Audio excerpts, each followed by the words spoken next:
Hello welcome to ಜೆಮ್ಸಿ topic. ಸ್ಯಾಂಡಲ್ವುಡ್ಡಿಂದ ಹಿಡಿದು ಹಾಲಿವುಡ್ ತನಕ ಇರೋದೇ ಒಂದು ಸುದ್ದಿ. ಅದು ಯಾವುದಪ್ಪ ಅಂದರೆ ಅದು ನಮ್ಮ ರಾಕಿಂಗ್ ಸ್ಟಾರ್ ಯಶ್ ಅವರ ಟಾಕ್ಸಿಕ್ ಸಿನಿಮಾದ ಸುದ್ದಿ. ಹೌದು, ನಮ್ಮ ರಾಕಿಂಗ್ ಸ್ಟಾರ್ ಯಶ್ ಅವರ ಟಾಕ್ಸಿಕ್ ಸಿನಿಮಾ ಆಲ್ರೆಡಿ ಸ್ಟಾರ್ಟ್ ಆಗಿದೆ. ಹೌದು, ಅದು ನಮ್ಮ HMTಯಲ್ಲಿ ಒಂದು ಸೆಟ್ ಹಾಕಿದ್ದಾರೆ.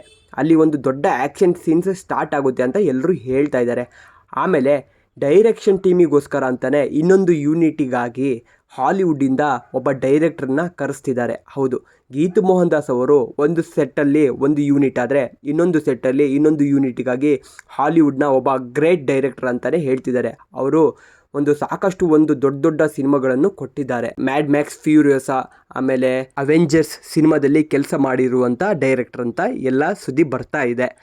ಆ ಥರ ಬಂದರೂ ಒಂದು ಒಳ್ಳೆಯದೇ. ಯಾಕಪ್ಪ ಅಂದರೆ ಆ ಥರ ಲೆವೆಲಿಗೆ ಆ್ಯಕ್ಷನ್ ಸೀನ್ಸು ಇಲ್ಲೂ ಶೂಟ್ ಮಾಡ್ಬೋದು.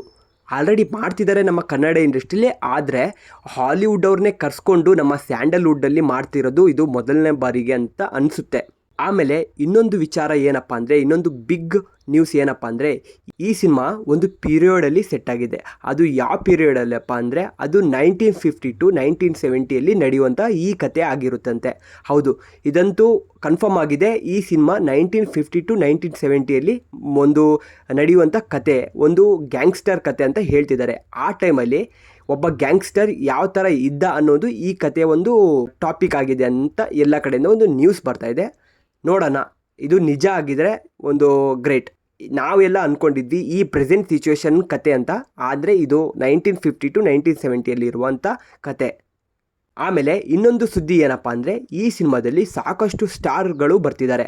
ಆಮೇಲೆ ಸ್ಯಾಂಡಲ್ವುಡ್ಡಿಂದ ಹಿಡಿದು ಹಾಲಿವುಡ್ ತನಕ ಹೋಗಿ ಹಾಲಿವುಡ್ ವಿಲನ್ನೇ ಕರ್ಕೊಂಬರ್ತಾ ಇದ್ದಾರಂತೆ. ಹೌದು, ಒಬ್ಬ ಹಾಲಿವುಡ್ ಅಂದರೆ ಒಬ್ಬ ಬ್ರಿಟಿಷ್ ಆ್ಯಕ್ಟರ್ನ ಇವರು ತೊಗೊಂಡಿದ್ದಾರೆ. ಹೌದು, ಅದು ನಮ್ಮ ರಾಕಿಂಗ್ ಸ್ಟಾರ್ ಯಶ್ ಅವರ ಮುಂದೆ ಆ ಒಬ್ಬ ಹಾಲಿವುಡ್ ವಿಲನ್ನ ನೋಡೋದು ಎಷ್ಟು ಚೆನ್ನಾಗಿರುತ್ತೆ ಅಲ್ವಾ?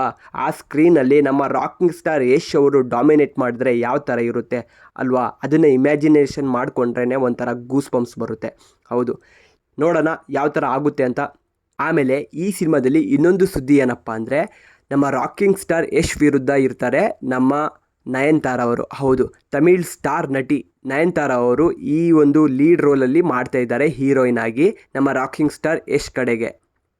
ಇಡೀ ಇಂಡಿಯಾ ಅಷ್ಟೇ ಅಲ್ಲ, ಇಡೀ ವರ್ಲ್ಡ್ ತಿರುಗಿ ನೋಡುವಂಥ ಈ ಸಿನಿಮಾ ಅಂತೂ ಆಗಿರುತ್ತೆ. ಹಾಗಾಗಿ ಈ ಸಿನಿಮಾದ ಪ್ರತಿಯೊಂದು ಅಪ್ಡೇಟಿಗೋಸ್ಕರ ನಾನಂತೂ ಕಾಯ್ತಾ ಇರ್ತೀನಿ. ಹಾಗೆ ಆ ಅಪ್ಡೇಟ್ ಬಂದರೆ ನಾನು ನಿಮಗೆ ಹೇಳ್ತೀನಿ, ನೀವು ಕಾಯ್ತಾ ಇರಿ. Okay, thank you, bye.